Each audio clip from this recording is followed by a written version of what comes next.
fa innahu lam yu'ta ahadun ba'dal yaqini khairan minal mu'afah.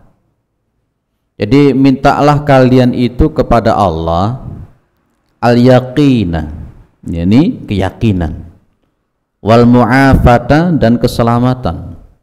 Jadi fa innahu lam yu'ta ahadun ba'dal yaqini khairan minal mu'afah. Tidaklah seseorang itu diberikan, ya, tidaklah seseorang itu diberikan sesuatu yang lebih baik setelah adanya keyakinan itu selain daripada keselamatan. Kalau kita amati di dalam riwayat ini, Rasulullah SAW itu menyuruh kita itu untuk meminta dua hal, dua perkara. Saya garis bawah begini ya. Kalau Nabi Muhammad itu memerintahkan, menyuruh secara khusus, ya, memerintahkan secara khusus, secara spesifik semacam ini, maka berarti apa yang diperintahkan oleh Nabi itu adalah sesuatu yang sangat penting. Ya, berarti sesuatu yang sangat penting. Saya ulang lagi, sesuatu yang secara khusus, secara spesifik itu disuruh, diperintah oleh Nabi, maka berarti sesuatu yang diperintahkan oleh Nabi tersebut secara khusus tersebut adalah sesuatu yang sangat penting bagi kehidupan seorang muslim. Di dalam hadis ini yang diperintahkan itu adalah al-yaqina wal mu'afah, keyakinan dan keselamatan. Baik, yang dimaksud dengan keyakinan ini kalau kita mengikuti apa yang disampaikan oleh sahabat Ibnu Mas'ud radhiyallahu an, yang namanya yakin itu adalah al-yaqinu huwa al-imanu kulluh. Al-yaqinu huwa al-imanu kulluh. Keyakinan itu adalah iman secara keseluruhan itu. Loh, kenapa sahabat Ibnu Mas'ud menyebutkan bahwa keyakinan itu adalah iman itu sendiri? Jenengan lihat umpamanya di dalam surah Al-Hujurat ayat 15 di situ. Di situ kan ada kalimat begini, innamal mu'minuna alladzina amanu billahi wa rasulihi thumma lam yartabu wa jahadu bi amwalihim wa anfusihim fi sabilillah. Ulaika humus shadiqun. Ya, sesungguhnya orang-orang yang beriman itu adalah orang-orang yang percaya, beriman kepada Allah dan Rasul-Nya. Dilanjutkan kemudian oleh Allah ada kalimat thumma lam yartabu. Kemudian dia itu tidak ragu-ragu. Irtaba, yartabu. Nanti kalau dalam bahasa yang lain raibun. Kalau ada kalimat wa in kuntum fi raibim mimma nazzalna ala abdina fa'tu bi suratim mim mithlihi. Jadi kalau kita amati di dalam Al-Hujurat ayat 15 itu, ternyata memang dari unsurnya orang yang beriman itu memang harus ada yakin. Harus ada yakin. Jadi begini, antara iman dan keyakinan itu menurut Ibnu Mas'ud tidak bisa dipisah-pisah. Kalau ada orang itu dia mengatakan saya beriman, maka di dalam itu adalah harus ada keyakinan. Bagaimana konteksnya kalau seseorang itu mengatakan saya beriman, tapi di situ tidak ada keyakinan? Ya, maka iman itulah identik dan harus bersatu dengan namanya keyakinan. Maka kalau Rasulullah menyebutkan salullaha al-yaqina wal mu'afa, mintalah kepada Allah itu keyakinan, maka pada hakikatnya adalah mintalah kepada Allah itu keimanan. Nah, karena keimanan itu sendiri adalah keyakinan. Muncul pertanyaan kan begini, bagaimana orang itu dia mengatakan beriman sementara dia tidak yakin? Ya, dia mengatakan saya beriman tapi di situ dia tidak yakin. Ini tentu bertolak belakang dengan kata-kata iman itu sendiri. Baik, para jamaah yang dimuliakan oleh Allah Subhanahu wa taala, kita kaitkan dengan salah satu sabda Rasulullah Muhammad SAW. Kenapa Rasulullah itu menyuruh kita itu senantiasa minta keyakinan atau keimanan dan keselamatan? Kenapa? Muncul pertanyaan seperti itu kan? Lah kenapa sih Rasulullah kok secara khusus memerintahkan kita minta keyakinan, minta keimanan, minta keselamatan, terus minta? Dan itu disampaikan kepada sahabat Abu Bakar As-Siddiq radhiyallahu an dan kepada para sahabat yang lain. Dan kita paham namanya para sahabat itu kan keyakinannya, keimanannya kan kuat. Ya, para sahabat Rasulullah Muhammad SAW itu keyakinannya kuat. Para sahabat Rasulullah SAW itu keimanannya kuat. Tapi kenapa oleh Rasulullah Muhammad SAW tetap minta keyakinan, minta keimanan, minta keselamatan? Kalau sahabat Rasulullah Muhammad SAW itu saja diperintahkan secara khusus untuk selalu minta keyakinan, keselamatan dan keselamatan, tentu apalagi kita ini. Nah, apa hubungannya begini Bapak Ibu yang dimuliakan oleh Allah? Rasulullah pernah mengatakan begini, badiru bil a'mali as-salihah satakunu fitanun kaqita'i al-lail al-mudlim wa kana ar-rajulu yusbihu mu'minan wa yumsi kafiran wa yusbihu mu'minan wa yumsi kafiran wa yabi'u dinahu bi'aradin minad dunya.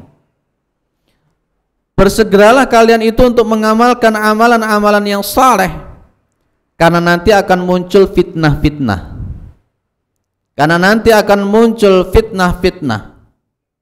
Fitnah-fitnah yang gimana? Kata Nabi, kaqita'i al-lail al-mudlim, seperti sepotong malam yang gelap gulita. Nah, di terjangan fitnah-fitnah tersebut itu Nabi Muhammad SAW mengatakan, wa kana ar-rajulu yusbihu mu'minan wa yumsi kafiran wa yumsi mu'minan wa yusbihu kafiran, dan sebalik.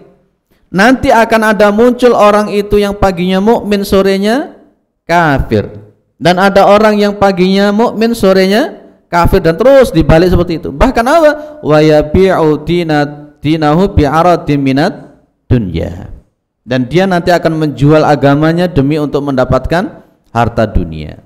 Sekarang pertanyaan saya begini, kita itu hidup di zaman fitnah atau tidak? Kita ini sekarang hidup pada zaman fitnah atau bukan? Kalau memang kita itu hidup pada zaman fitnah, itu ciri-cirinya apa? Kenapa kita bisa mengatakan bahwa kita sekarang itu ada pada zaman fitnah, itu apa? Ini menarik untuk kita kaji ya. Nah, tadi kan Nabi sudah bilang satakunu fitanun. Fitanun itu kan jamak daripada fitnah. Itu artinya nanti yang akan menyerang umat Islam ini bukan hanya sekedar satu fitnah, dua fitnah, tapi berbagai macam fitnah. Dan kemudian apa makna fitnah itu? Apa artinya fitnah? Biasanya kita ini memberikan definisi fitnah itu berarti umpamanya, wah, fitnah itu lebih kejam daripada pembunuhan.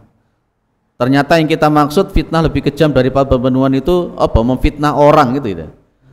Fitnah itu kalau menurut Syekh Munajjid itu ada setidak-tidaknya 10 arti, ada setidak-tidaknya 10 makna. Ya, tidak mungkin kita bahas satu persatu 10 makna itu.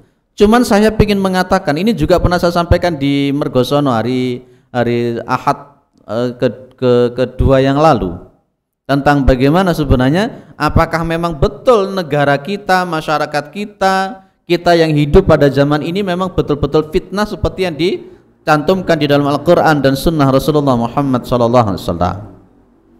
Ya, fitnah itu artinya banyak. Coba kita sekarang amati ya. Para ulama menyebutkan suatu masyarakat, suatu kehidupan itu disebut sebagai zaman yang fitnah itu ketika ada 4 hal. Ketika ada 4 hal. Nah, ini nanti jenengan amati apakah kita sekarang hidup di zaman fitnah atau tidak. Yang pertama, ketika kemudian di dalam sebuah kehidupan, di dalam sebuah masyarakat itu, orang-orang itu sudah mulai sulit untuk membedakan mana yang hak dan mana yang batil, dan sudah semakin banyaknya syubhat-syubhat yang muncul.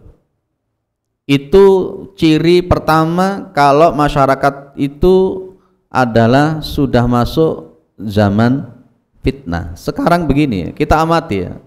Sekarang itu membedakan antara dukun sama kiai bisa enggak? Sudah mulai sulit atau tidak? Untuk membedakan antara kiai dengan dukun, untuk membedakan antara yang bencong dengan perempuan asli, sekarang untuk membedakan antara budaya yang disebut dengan, aku kata ngomong ya susah juga ya, yang disebut dengan apa teman-teman kearifan lokal dengan kesyirikan itu, bisa tidak kita membedakan antara kesyirikan dengan budaya, antara riba dengan ta'awun, antara riba dengan syirkah? Ya sudah mulai muncul banyak semacam itu, Pak. Ketika di dalam sebuah masyarakat, di dalam kehidupan itu sudah semakin banyak orang itu susah untuk membedakan mana yang hak dan mana yang batil. Dan kadangkala sesuatu yang batil karena dia terbiasa dilakukan di masyarakat, maka sesuatu yang batil itu menjadi sesuatu yang koyok biasa dan dianggap benar. Contoh, sekarang semakin banyak anak-anak perempuan yang hamil di luar nikah, dan itu akhirnya menjadi sebuah kebiasaan. Yang menarik ketika orang tuanya bilang sama anaknya, pas ketika dia sudah hamil, anaknya itu mau dinikahkan, anaknya cuma bilang, gak usah khawatir duk, koncone akeh. Koncone akeh, itu artinya kan sudah mulai mau budaya lah. Ini orang akhirnya kemudian, oh iya ya, yang tadinya sebenarnya adalah batil, jelas-jelas batil karena terlakukan, akhirnya kemudian dianggap sebagai sesuatu yang biasa dan sesuatu yang bukan berdosa. Disitulah memang musuh-musuh Allah Subhanahu wa ta'ala itu di dalam rangka untuk mengegulkan khurafat-khurafat, kesyirikan-kesyirikan, kebatilan-kebatilan itu, mereka menciptakan sesuatu tayangan yang akan diupload terus menerus. Pacaran itu sesuatu yang haram, dimunculkan sinetron. Ada yang di dalam sinetron itu pergaulan laki perempuan lawan jenis yang bukan mahramnya, gandengan tangan, berpelukan, ciuman, terus ditayangkan di sinetron. Anak-anak muda kan terus lihat. Lama-lama akan menjadi sesuatu yang biasa. Itulah nantinya kemudian di poin nomor pertama ini akan muncul juga dari program mereka, tontonan dadi tuntunan, tuntunan dadi tontonan. Sudah terjadi tidak? Tuntunan dadi tontonan. Golek ustadz sing lucu-lucu ae. Perkara nanti ilmunya itu bisa diambil atau tidak, sepenting enak, enjoy, enak dirungokne. Perkara nanti itu kemudian dipakai atau tidak, wallahu a'lam. Tapi justru tontonan yang di televisi, di TikTok, di apa lagi, di YouTube dan sebagainya, itu malah justru nanti menjadi tuntunan. Inilah ciri kalau sudah mulai ada fitnah di dalam sebuah kehidupan itu. Berarti poin pertama, kita ini sudah masuk di zaman fitnah atau tidak?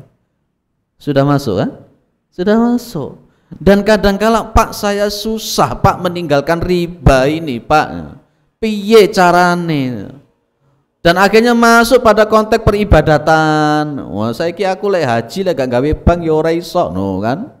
Muncul seperti itu. Semakin susah orang itu. Bahkan kemudian memunculkan kayak ada orang yang namanya, walaupun titelnya doktor, profesor, dia akan mengatakan, ada orang-orang yang mengatakan, dan dia mengajar di Fakultas Agama Islam, dia mengatakan bahwa homoseksual itu adalah halal, lesbian itu halal. Akan muncul begitu ya sekarang ini ya. Nanti saya khawatir kayak seperti Pompei itu ya, Pompei namanya ya, kota Pompei yang dihancurkan oleh Allah Subhanahu wa ta'ala. Maka disinilah kemudian Ibnu Mas'ud pernah mengatakan begini, Pak, satajiduna aqwaman, ya, satajiduna aqwaman yad'una ila kitabillahi wa nabadhuhu wara'a duhurihi. Ini menarik. Ibnu Mas'ud aja sudah bilang begitu. Apa artinya satajiduna aqwaman? Kalian nanti akan menemukan kaum-kaum, ya, kalian nanti akan menemukan orang-orang. Ngapain mereka? Yad'una ila kitabillah. Mereka itu mengajak kepada Al-Qur'an. Weh, lain dalil fuasih.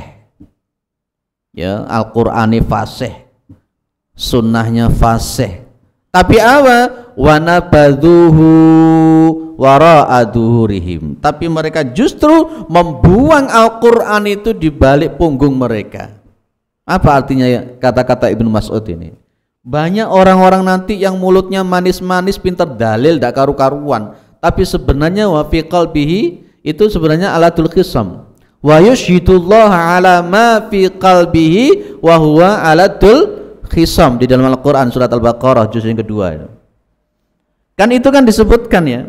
Wa minan nasi may yu'jibuka qauluhu fil hayatid dunya.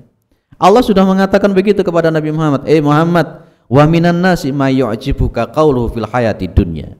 Nanti akan di sebagian orang itu ada orang yang mengherankan ucapan-ucapan dia itu di dalam kehidupan dunia.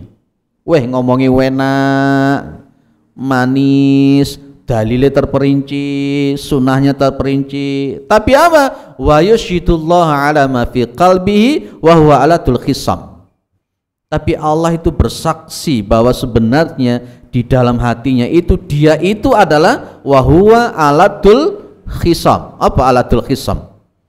Orang yang paling banyak membantahnya.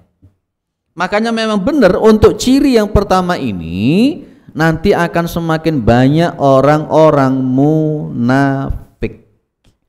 Di model ciri yang pertama ini ya disebut zaman fitnah ciri yang pertama ini nun sewu, nanti akan semakin banyak orang-orang munafik. Kita termasuk yang mana? Mukmin, muslim, kafir, munafik, fasik, gitu kan? Di dalam Al-Qur'an yang disebutkan kan itu. Baik, sudah masuk ciri pertama, sudah banyak di sekeliling kita? Banyak, hati-hati. Dan kadangkala kita kalau ndak ngerti ilmunya, ndak ngerti iki subhat, iki bener apa iki batil. Wong sekarang saja, nun sewu, jenggot itu hukumnya sunnah kan? Betul kan? Ada yang mengatakan jenggot itu makruh. Jenggot itu sunnah. Majelis Tarjih sendiri menyebut sunnah. Ya, jenggot itu sunnah untuk laki-laki, bukan untuk perempuan. Ya, jenggot itu sunnah. Dan Majelis Tarjih sendiri pun juga sudah memutuskan kalau dicukur habis, sementara jenggot itu bisa tumbuh, dicukur habis itu hukumnya makruh, gitu saja Majelis Tarjih. Tapi coba kita sekarang lihat, ada muncul talqib, ada muncul taklib. Masih ingat pembelajaran di masa ilul jahiliyah dulu? Ada talqib, ada taklib. Masih ingat Pak? Wis lali pisan. Kalau yang namanya taklib itu adalah membolak-balik. Kalau yang namanya talqib itu memberikan gelar. Sudah masuk ya, laqab.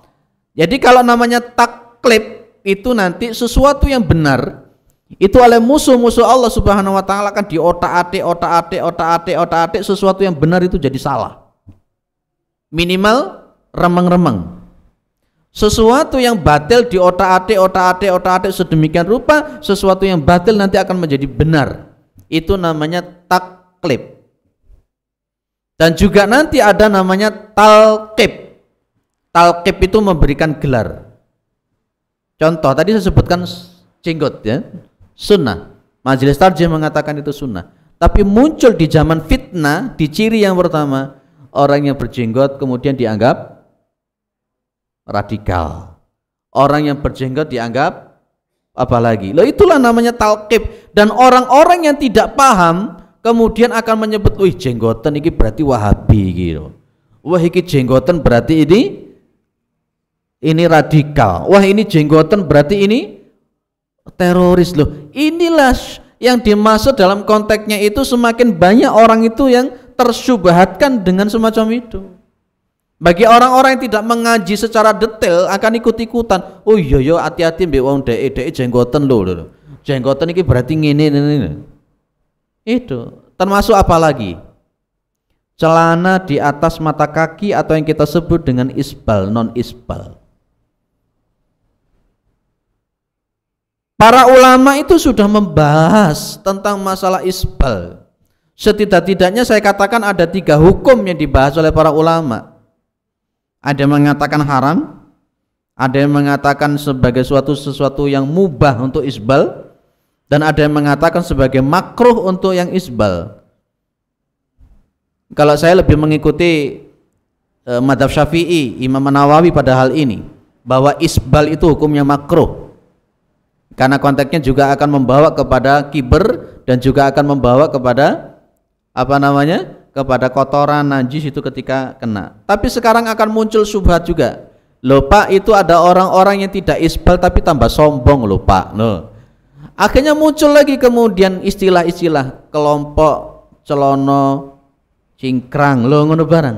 Seolah-olah kemudian orang-orang yang celananya di atas mata kaki itu pasti Wahabi, pasti radikal. Coba amati model begini. Padahal Kanjeng Nabi dan para sahabat itu lebih suka celananya juga di atas mata kaki. Jenengan amati riwayat-riwayat hadis-hadisnya itu. Tapi muncul apa sekarang? Padahal ya tidak semua orang yang celananya di atas mata kaki itu teroris, tidak semua orang yang celananya di atas mata kaki itu radikal. Enggak.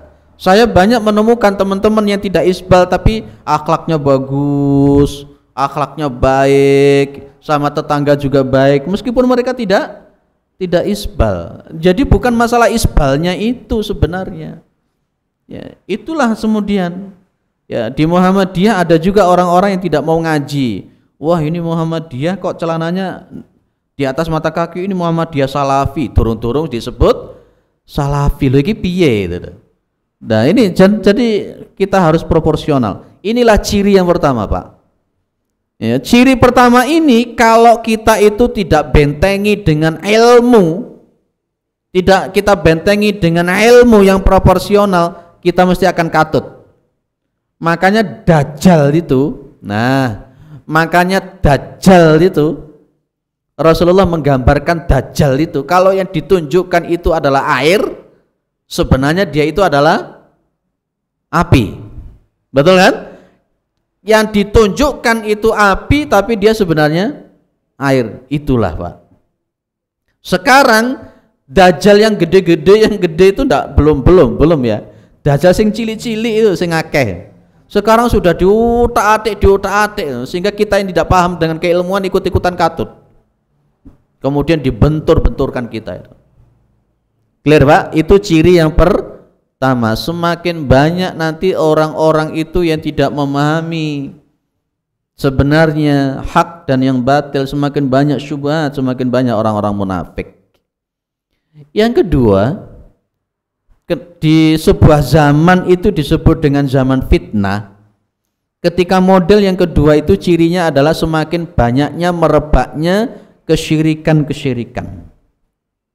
Semakin banyak kesyirikan-kesyirikan itu ciri yang kedua. Ibnu Katsir menyebutkan fitnah itu adalah syirkun. Yang di antara makna fitnah itu adalah syirkun. Wa qatiluhum hatta la takuna fitnatun, itu kan ya. Fitnatun di situ tuh Ibnu Katsir juga menyebut di antara makna fitnah itu adalah syirik. Semakin banyak syirik. Dan ini nanti gandengannya dengan nomor pertama. Gandengannya dengan model pertama, syubhat-syubhat itu. Nun sewu. Sekarang jenengan untuk bisa membedakan mana budaya, mana syirik itu bisa ndak secara jeli orang-orang sekarang. Pak, aku kate mantenan Pak, terus kate lapon. Aku tak tekon wong pinter. Tanda tanya di dalam otak saya, wong pinter yang kayak apa? Ternyata yang dimaksud orang pinter di situ adalah ngitung-ngitung neptu, ngitung-ngitung weton, golek dino, wis dianggap wong pinter. Padahal itu dalam Al-Quran itu namanya tiarah, dalam bahasa Rasulullah itu namanya tatayur atau tiarah, sama, dan itu dianggap syirik. Tapi kemudian di masyarakat kita ngitung-ngitung model ngono iku wis dianggap biasa. Padahal itu namanya araf atau namanya kahin. Saya bolak-balik nyampaikan itu di sini karena memang saya pingin itu hilang bersih dari jamaah Masjid Al-Falah ini. Saya sampai berkali-kali ngomong dalilnya itu sampai apal mungkin jenengan itu. Apa itu? Man ata arrafan aw kahinan fasa'alahu an syai' fasaddaqau bima yaqul lam tuqballau salatu arba'ina yauman itu. Barang siapa yang mendatangi arraf. Arraf tadi itu ya mengaku-ngaku ngerti masalah yang gaib, bisa ngitung-ngitung kok nasibe sampean ngene, tak hitungno ya. Anake sampean ngene-ngene tak hitungno kok nasibe ngene. Wis aja rabi dhisik wis iki. Iki gewing, iki apa, iki apa. Itu arraf itu namanya. Iki neptune 18, anake mantune 18 karo 18 ojo wis engko gelut ae. Iki iso disiasati, lek rabine jam 8. Ojo Selasa Pahing ya, lek Selasa Pahing iku anggara kasih. Iku anggara kasih iku berarti nanti mental semua, nanti rumah tangga. Itu namanya arraf. Namanya arraf itu. Dan itu kata Nabi Muhammad SAW, man ata arrafan aw kahinan fasa'alahu an syai' fasaddaqau bima yaqul lam tuqballau salatu arba'ina yauman. Barang siapa yang mendatangi arraf, mendatangi dukun ya, dia bertanya sesuatu, dia percaya dengan apa yang dikatakan oleh dukun paranormal tadi itu, lam tuqballau salatu arba'ina yauman, salatnya tidak diterima selama 40 hari. Loh ngono kuwi lho, Pak.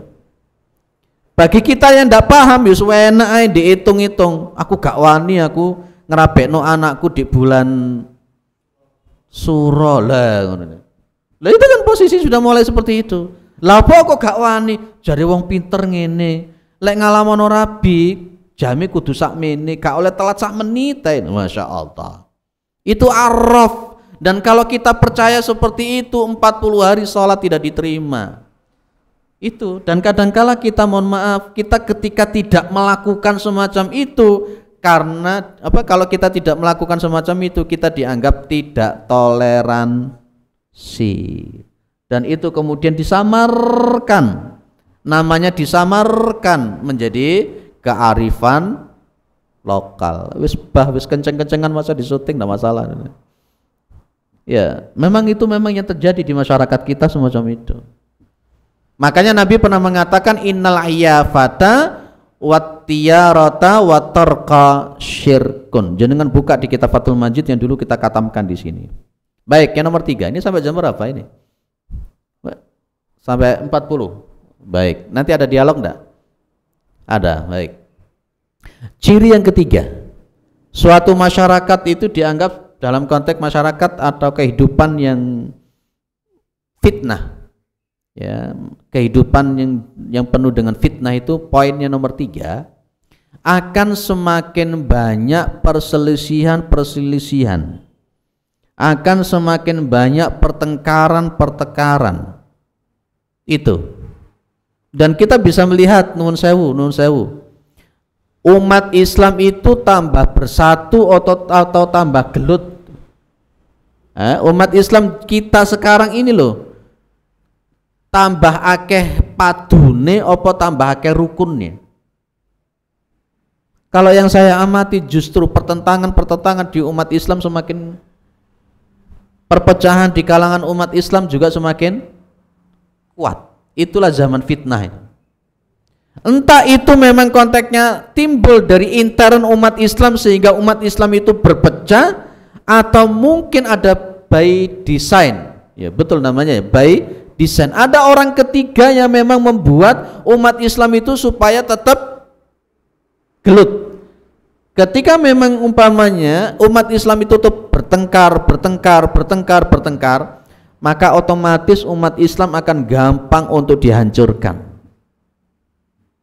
Jadi dinamakan zaman fitnah itu ketika sudah mulai semakin banyak perselisihan, semakin banyak perkelahian, semakin banyak pertengkaran. Itu zaman fitnah. Bahkan nanti ujung-ujungnya itu seperti karakternya manusia yang asli, seperti yang pernah ditanyakan oleh malaikat pas ketika akan diciptakan itu. Qalu ataj'alu fiha may yufsidu fiha wa yasfiku dima'a. Itu karakter asli manusia. Jadi qalu ataj'alu may yufsidu fiha, apakah engkau itu akan menciptakan orang-orang yang akan membuat kerusakan di bumi?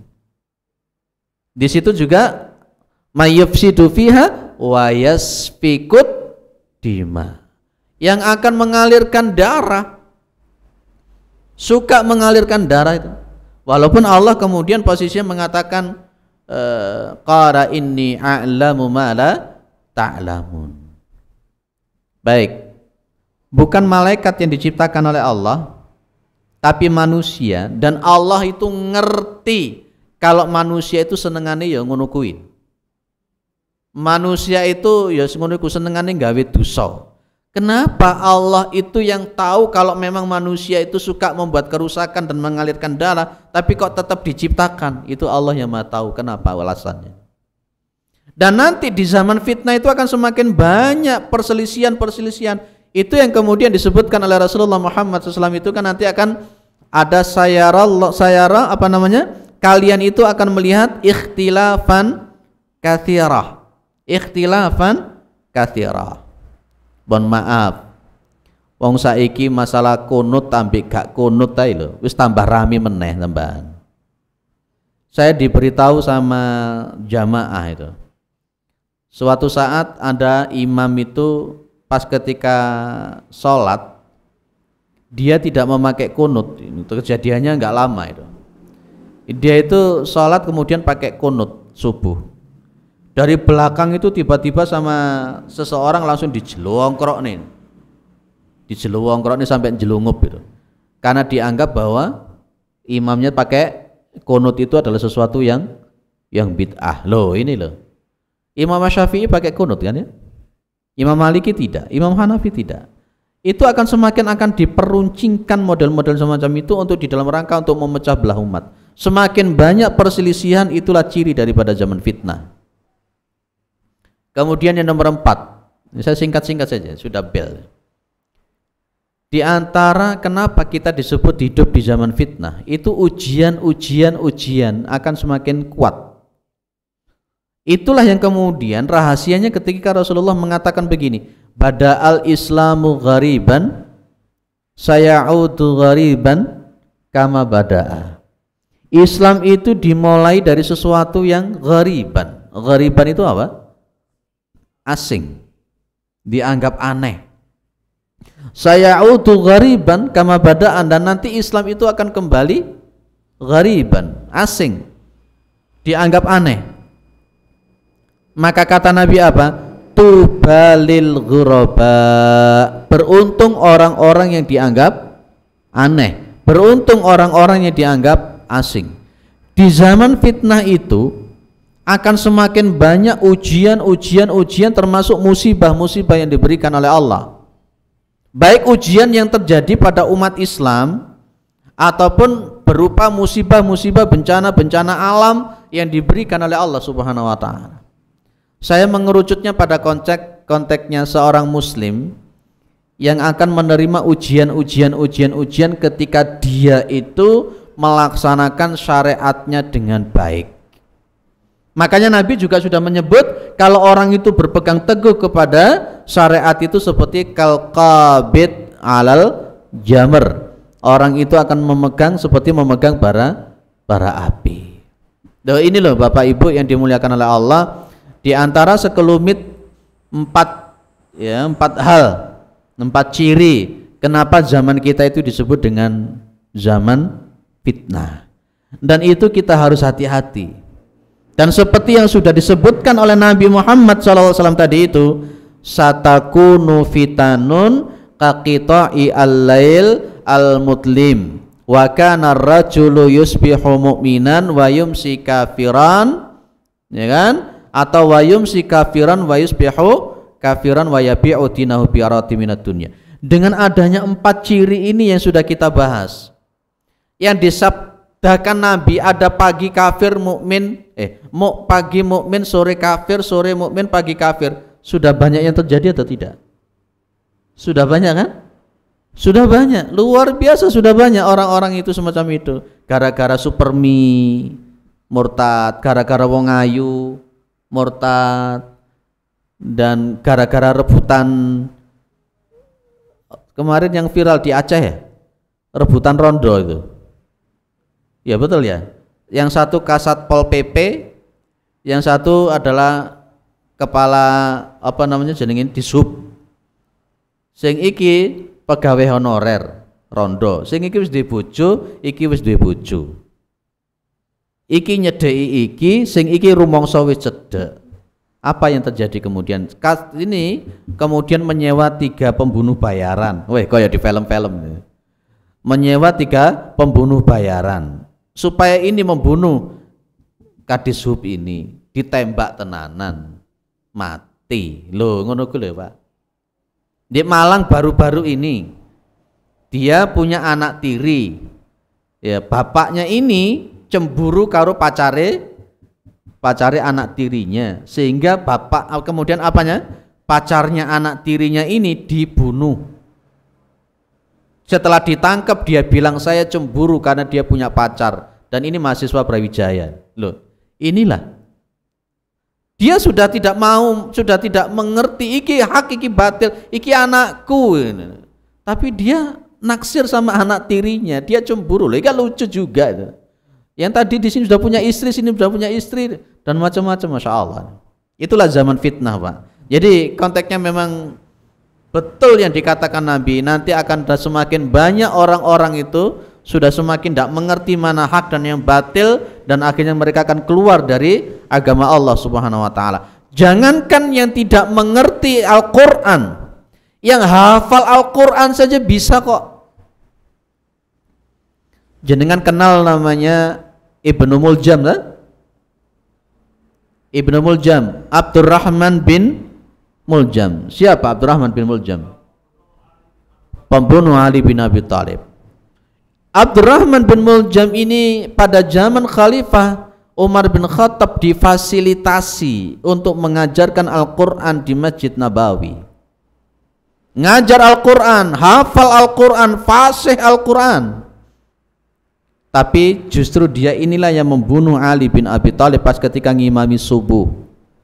Ditikam dari belakang. Dia terkontaminasi oleh pemahaman Khawarij. Padahal Khawarij itu disebut oleh Rasulullah kilabun nar, yang yatluna kitab Allah wala yujawizu hanajirahum. Orang-orang Khawarij tidak punya akhlak, tidak punya adab, gampang mengkafirkan.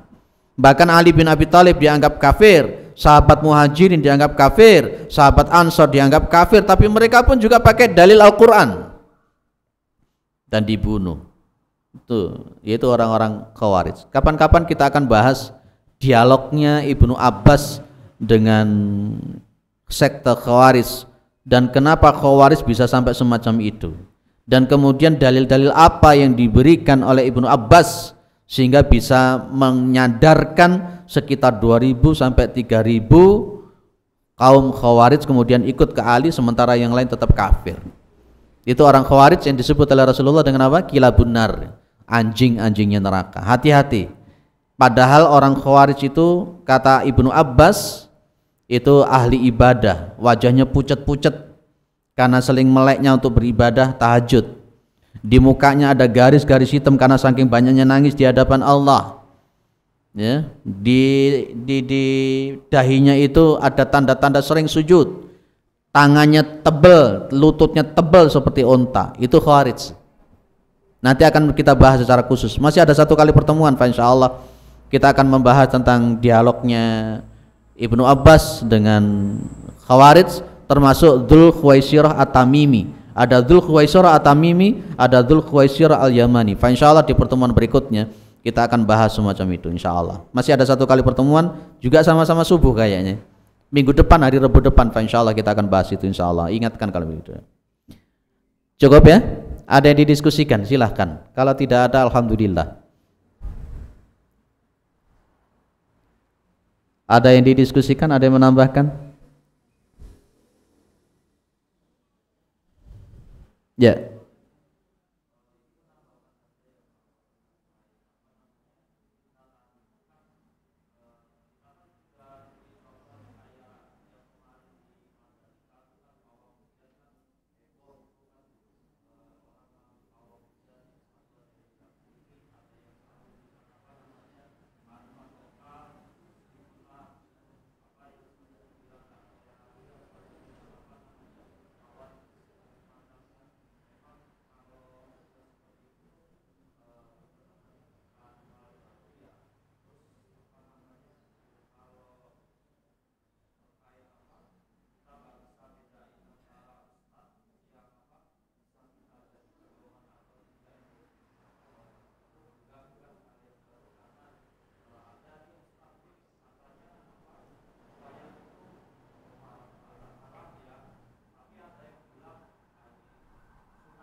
Baik. Jadi ini tambahan saja ya, bukan pertanyaan ya. Baik, jadi tidak saya jawab. Ada lain? Cukup? Baik, saya kira kalau memang tidak ada, kita cukupkan. Mudah-mudahan bermanfaat, dan saya ulang lagi, mintalah selalu seperti yang diminta oleh Rasulullah tadi apa? Salullaha al-yaqina wal mu'afah. Mintalah selalu kepada Allah itu keyakinan, keimanan, dan minta keselamatan. Ya, yakin selamat, yakin selamat, yakin selamat, itu yang selalu kita minta kepada Allah, sehingga nanti kita mudah-mudahan betul-betul menjadi orang-orang yang diselamatkan oleh Allah, sampai nanti kita meninggal dunia tetap terpupuk keyakinan, keimanan yang kuat di dalam hati kita, sehingga nanti kita ketemu dengan Allah dalam posisi yang husnul khatimah. Mudah-mudahan bermanfaat. Subhanakallahumma wa bihamdika asyhadu an la ilaha illa anta astaghfiruka wa atubu ilaik. Assalamualaikum warahmatullahi wabarakatuh.